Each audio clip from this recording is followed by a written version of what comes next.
Decreasing Sugar Intake, a digital storyboard by me, Ashley Guevara.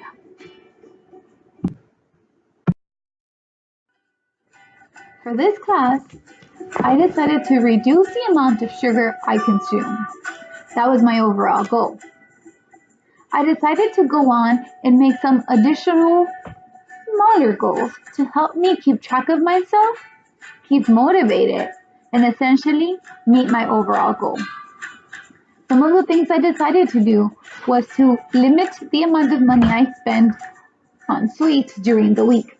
In other words, when I went grocery shopping, I could not spend any money on cookies or cake or cokes.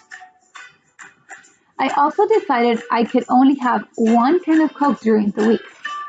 I was having about 3 or 4 an average during the week. So I decided that if I gave myself a limit of only one, this could help me reach my goal. Another thing that I struggle with is snacking late at night. I tend to go to bed really late and I tend to get hungry. What happens is that I snack, but it's not usually on big meals or full meals. It's usually on cookies or just sweets that I have around the house. I decided that if I could go to bed a little earlier, I wouldn't have to get hungry and have snacks late at night. Another thing that really helped me was to drink more water. I kept a jug of water in my office and I made sure I always had water with me. This, I hope, would help me reduce my cravings.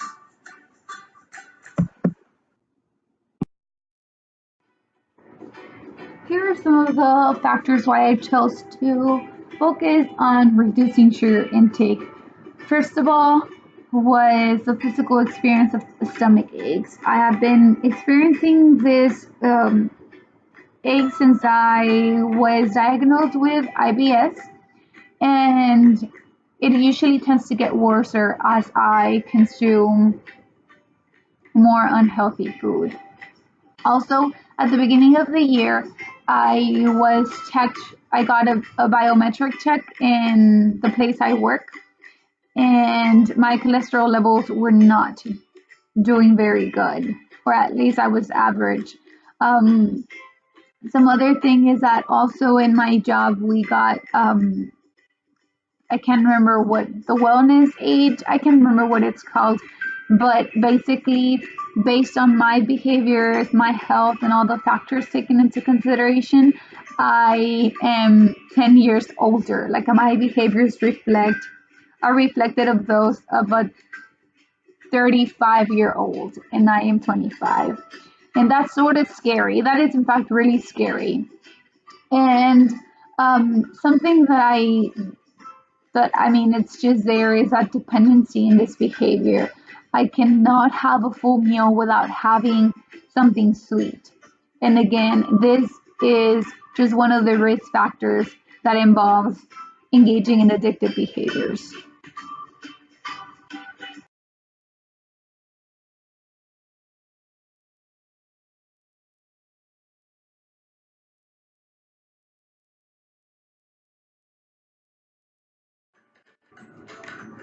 Let me share you that this behavior has been going on for years. And I think I have a pretty good idea of why that is. The biopsychosocial spiritual model encourages you to look at several life domains, the aspects that make up who you are. This right here is my mommy. And as you can tell, she also loves sweets.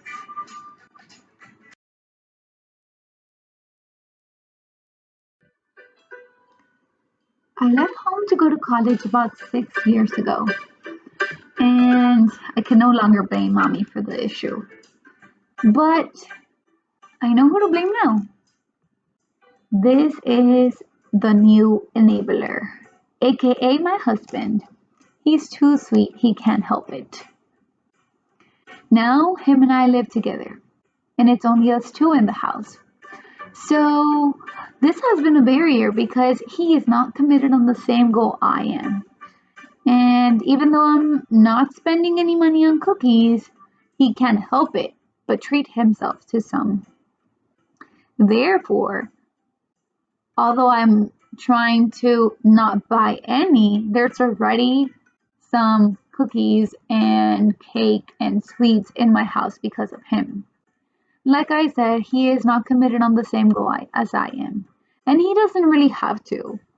I mean, that's just my way of going about things, but it definitely makes it harder. Another thing is that I have to balance my multiple duties between job and school and the house. I tend to be really busy, and it is not unusual for me to grab a quick snack at a fast food restaurant. Sometimes I get home really late from work or from school, and I can't help it but munch on something quick. And of course, as you guessed it, I tend to go for the sweets or the high salts and the carbohydrates.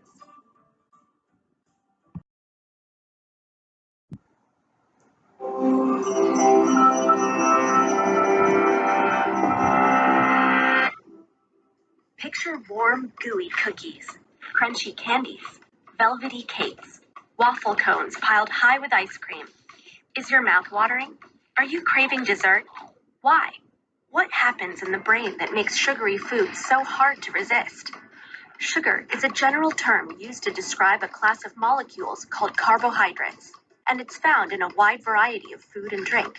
Just check the labels on sweet products you buy. Glucose, fructose, sucrose, maltose, lactose, dextrose, and starch are all forms of sugar.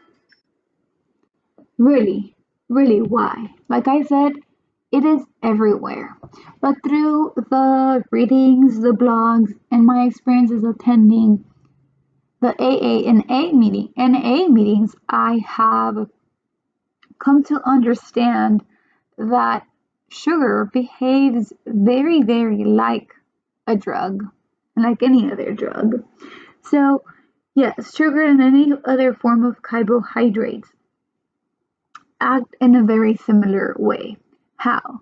Whenever I take a bite of those red velvety cakes, those that sweetness in my mouth activates some receptors that send information to my brain. The cerebral cortex receives that information, and what happens is that some parts in the brain, in other words, a reward system, is activated. This reward system is the same that gets activated with other drugs such as marijuana, alcohol, and cocaine. And that's not it. This reward system alerts your body and it makes it feel good. So, having the first sip of Coca Cola or a bite of a double chocolate cake activates that reward system and tells you, do it. You can have more. It's going to be fine. But most importantly, it feels good. And this is a complicated network that has been in the eye of researchers for both mental health and the addictions field. Why? Because we know the important and crucial role this reward system has on drugs and its effects. So this reward system, we know it gets overactivated by the release of dopamine and other neurotransmitters. So this is what is really, really making it hard for me. I mean, yes, we have to take into consideration that my mommy is a sugary junkie just like me. Yes, I have to admit it that my husband sometimes make it hard on me. But again, those are all decisions I make. And I like this model. It makes sense. Why is it so hard? It's just more easily said than done. But this is why. There is a whole complicated network that is being overactivated by my consumption and my overconsumption in sweets. But I get it now. Although there's much more to this complicated network, I just wanted to focus on how these reward regions play an important role in the behavior I am focusing on, which is the sugar intake or high sugar intake. I have been doing a lot of reflections lately, not only on my behaviors, but also on other aspects of my life. One of the biggest reflection pieces that I take from this course is the spiritual perspective from the biopsychosocial spiritual model. I feel like this is one of the perspectives I've been lacking more commitment than any other. And I can only remember when I was very engaged in my church and also just with my relationship with God. Aside from reflecting in my behaviors, the Life Recovery Journal, as well as the readings from White and Van Wormer have led me to find that I have a lot of work to do in this perspective, and just I pray that I continue to work on this matter and strengthen that bond with my God.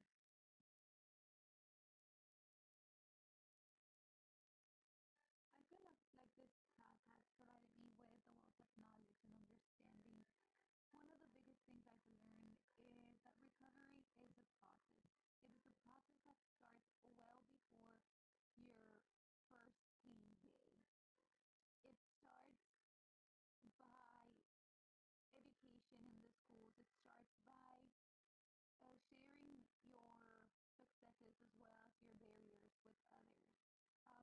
I feel like we as a society have been generalizing addictive behaviors and disorders with a really negative connotation. And I know that White was advocating for the accessibility of services and the adaptability of services well before individuals had hit their lowest point. I think this is one of the biggest takeaways because White made it seem pretty clear when he said, why are we screening for cancer, AIDS, HIV, and all these other disorders, yet we're not screening for addictive behaviors, alcohol misuse, and other drug misuse? So I think one of the biggest learnings and takeaways is um, how we have been shaping this disease and what we should be doing, and that is educating our consumers and the society as a whole of the adverse effects of drugs. Another important thing that I took away from this course relates back to this first one, just the education and the educating we've been doing in our society. We must see this behavior as like any other, and we must continue to build our competency. And I I am fascinated by the role of by the female and gender roles in the recovery process. Just by the way, females are sort of questioned whenever they come into AA or whenever they want to go into recovery, and how their successes and their barriers are experienced by other members, specifically male members. And I think that as professionals, we should be aware of how the social classes and even race affect this recovery battle. We think that addiction is only on the street, under the bridge, but no, addiction can be everywhere. We think that addiction only hits people with low income, and in fact, data shows that it's the exact opposite. People with in the highest levels of the social ladder are affected the same, if not as even more than other economies. Something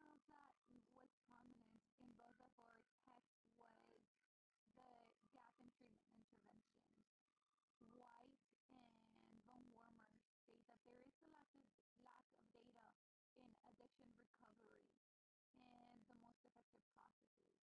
I know that they talk about a strength perspective and the recovery-oriented practices, but we must be able to personalize these processes to our individuals. So again, going back to multicultural competency, males, females, um, individuals who are younger, individuals who don't have a job, and just have that adaptability in treatment for all ages, races, and genders, as well as more research in addiction and another treatment intervention gap is that we are not educating consumers as early as we should be doing. And treatment is not starting as early as it should be starting. And one of the biggest pieces I take away from here was a very personal experience that I have been undergoing for the last since I started my master's, and that's been that I am usually hit back with things such as "you are too young to help me," "you are too young to know," and I think that White and Van Wormer states their own experiences in saying that although they are in recovery, you do not need to be in recovery to be able to help someone else. As you all may know through the blog, I have someone who said that he wouldn't trust me in helping him navigate through the process because I hadn't been an addict or I hadn't been in recovery myself. And I think that it's important to understand that it is not the experience, but rather the self-awareness and your ability to provide unconditional positive regard that will be most beneficial for the client. I usually say, in a joking manner, but also just out of the bottom of my heart, why aren't we questioning males in the delivery room? Why aren't we questioning males in the gynos or that help us ladies with only we can experience? We aren't questioning those male authorities in the delivery room. But yeah, we question individuals who haven't been in recovery, and we question young individuals. So this is something that